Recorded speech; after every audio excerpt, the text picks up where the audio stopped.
Hello, my name is Chaplain Arms from the Naval Submarine School. It is a stark juxtaposition that as so many are dying from a respiratory illness, the world around us is bursting into life. You've passed rows of trees which, even as we see the bleak peak impact of this disease, display radiant and bold, you might say, proud and defiant explosions of blooming flowers. The ground that not too long ago was frozen solid, perhaps covered in snow, has softened and yielded to the tenacious sprout of a seed that lay in wait for warmer weather, to push through the dirt and rocks, to emerge and receive the warm and life-giving sun. We have passed the vernal equinox, a 24-hour period with equal light to night, and the location in space of Earth's revolution around the sun that marks for us in the northern hemisphere the beginning of spring.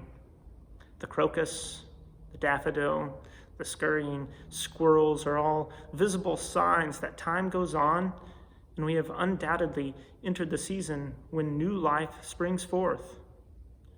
More color will soon flood the landscape, and more sunlight will dispel darkness. But it doesn't feel that hopeful, does it? Many of us cannot resist daily checking numbers and news stories and amplified guidance on preventative measures. Not everything that is new is welcome. We tend to fear what we do not understand. And even the most brilliant immunologists and epidemiologists do not yet fully understand this new virus that is wreaking havoc on our health, our economy, our kids' education, our recreation, and all our plans.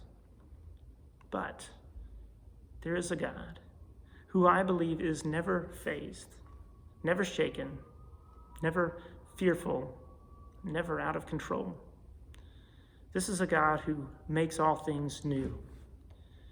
The Hebrew prophet Isaiah and the Christian exile John both tell us of a sovereign Redeemer who makes all things new. Now it springs forth.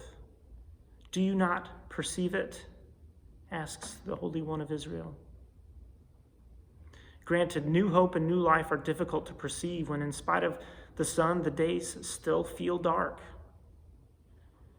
But a light shines in the dark. Christians have just celebrated this light, this hope of the nations, who could not be extinguished, but was victorious over death in the dark stone tomb into which he was placed. Though Christians remember and mourn Jesus' death, it is his life anew which we celebrate and which gives us hope. During this trying season of an epidemic, when we mourn our losses, remember Jesus' assurance that those who mourn will be comforted. We will get through this. As promised, God will sustain us and renew us. Do not despair, but renew your trust, your hope, your faith in a God that gave and continues to give us life.